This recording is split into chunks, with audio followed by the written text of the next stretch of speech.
ഈ ഇസ്ലാമിലെ നോമ്പിന്റെ ഭക്ഷണ രീതി എന്ന് പറഞ്ഞു കഴിഞ്ഞാൽ വളരെ ഡേഞ്ചറസ് ആണ്. കാരണം എന്താണ്, നിങ്ങൾ കിടന്നുറങ്ങാൻ പോകുന്നതിന് തൊട്ട് മുന്നെയാണ് ഇത്ര ഹെവി ആയിട്ടുള്ള ഒരു മീൽ കഴിക്കുന്നത്. ആ നോമ്പെന്ന വാക്കിന് ഭയങ്കര അർത്ഥമുള്ളൊരു വാക്കാണ്. അപ്പോൾ മറ്റു മതങ്ങൾ പറഞ്ഞു ഇറച്ചി തിന്നരുത്, മീൻ തിന്നരുത് എന്നൊക്കെ പറഞ്ഞു. പരസ്യപ്രവാചകൻ പറഞ്ഞു, നിങ്ങൾ തിന്നുന്ന ആഹാരത്തിലല്ല പ്രശ്നം, നിങ്ങൾ 12 മണിക്കൂർ സൂര്യനുദിച്ച് സൂര്യസ്തമിക്കുന്ന കാലം വരെ പട്ടിണിയിരിക്കണം, ഒന്നും വെള്ളം പോലും അകത്തോട്ട് പോകരുത്, അങ്ങനെ നോമ്പ് അനുഷ്ഠിക്കണം.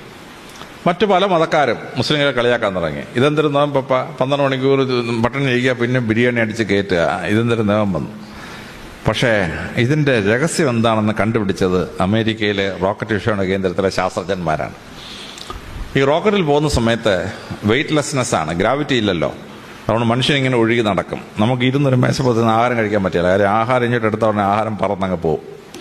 അതുകൊണ്ട് റോക്കറ്റിൽ പോകുന്ന ആളുകൾക്ക് ഈ ആഹാരം ഒരു കുഴലിനകത്ത്, ഇതിനകത്ത് നിറച്ചിട്ട് കുഴലിനകത്ത് കയറ്റി ഞെക്കി ഞെക്കി ഞെക്കി വായിക്കകത്താക്കി ഭക്ഷിക്കണം. അപ്പോൾ ഈ യന്ത്രത്തിനെങ്കിലും എന്തെങ്കിലും കേട് വന്നാൽ ഈ ആള് പട്ടിണി കിടന്ന് മരിച്ചു പോകും റോക്കറ്റിനകത്ത്.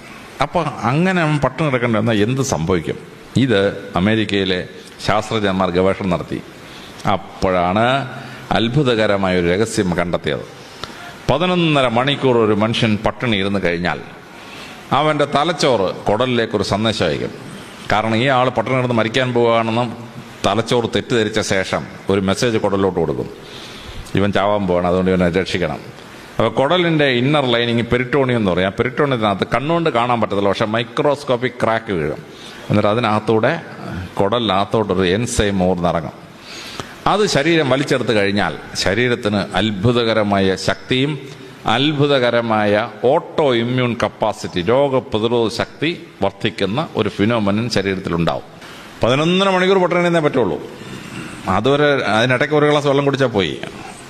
അപ്പോൾ അങ്ങനെ 11.5 മണിക്കൂർ പട്ടിണി ഇരിക്കുമ്പോൾ സംഭവിക്കുന്ന ഈ അത്ഭുതം അമേരിക്കൻ ശാസ്ത്രജ്ഞന്മാർ കണ്ടെത്തി. അപ്പോൾ ശരിക്ക് സൂര്യോദയം മുതൽ സൂര്യാസ്തമനം പട്ടിണി ഇരുന്നാൽ സംഭവിക്കുന്ന എന്തെന്ന് ചോദിച്ചാൽ, അവൻ്റെ ശരീരം പെട്ടെന്ന് ഈ ഓട്ടോ ഇമ്മ്യൂൺ സിസ്റ്റം അലർട്ട് ചെയ്യുന്ന എൻസൈംസ് കുടലിലേക്ക് ഊർന്നിറങ്ങും. അത് വലിച്ചെടുത്ത് കഴിഞ്ഞാൽ ആ മനുഷ്യന് രോഗപ്രതിരോധ ശക്തി വർദ്ധിക്കുകയും ഓർഡിനറി ഇൻഫെക്ഷൻസ് തടയാനുള്ള കപ്പാസിറ്റി കിട്ടുകയും ചെയ്യും.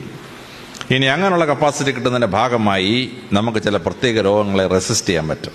അതിലൊന്നാണ് ക്യാൻസർ. ക്യാൻസർ എന്ന് പറഞ്ഞാൽ ഓട്ടോ ഇമ്മ്യൂൺ കപ്പാസിറ്റി കുറയുമ്പോൾ ശരീരത്തിലെ സെൽ ഡിവിഷൻ അൺകൺട്രോൾഡ് ആകുമ്പോൾ ഉണ്ടാകുന്നൊരു സംഭവമാണ് ഈ ക്യാൻസർ. ശരിക്കും നോമ്പ് നോക്കുന്ന ഒരു മുസ്ലിമിന് ക്യാൻസർ വരാനുള്ള സാധ്യത വളരെ കുറവാണ്. നിങ്ങൾ RCCയിൽ പോയി ഏറ്റവും കുറവ് ക്യാൻസർ വരുന്ന ആർക്കാന്ന് ചോദിച്ചാൽ ഡോക്ടർമാർ എപ്പോഴും പറഞ്ഞുതരും, നെറ്റിയിൽ താഴമ്പുള്ള മുസ്ലിം വളരെ അപൂർവമായിട്ട് ക്യാൻസർ പിടിച്ച് റീജിയണൽ ക്യാൻസർ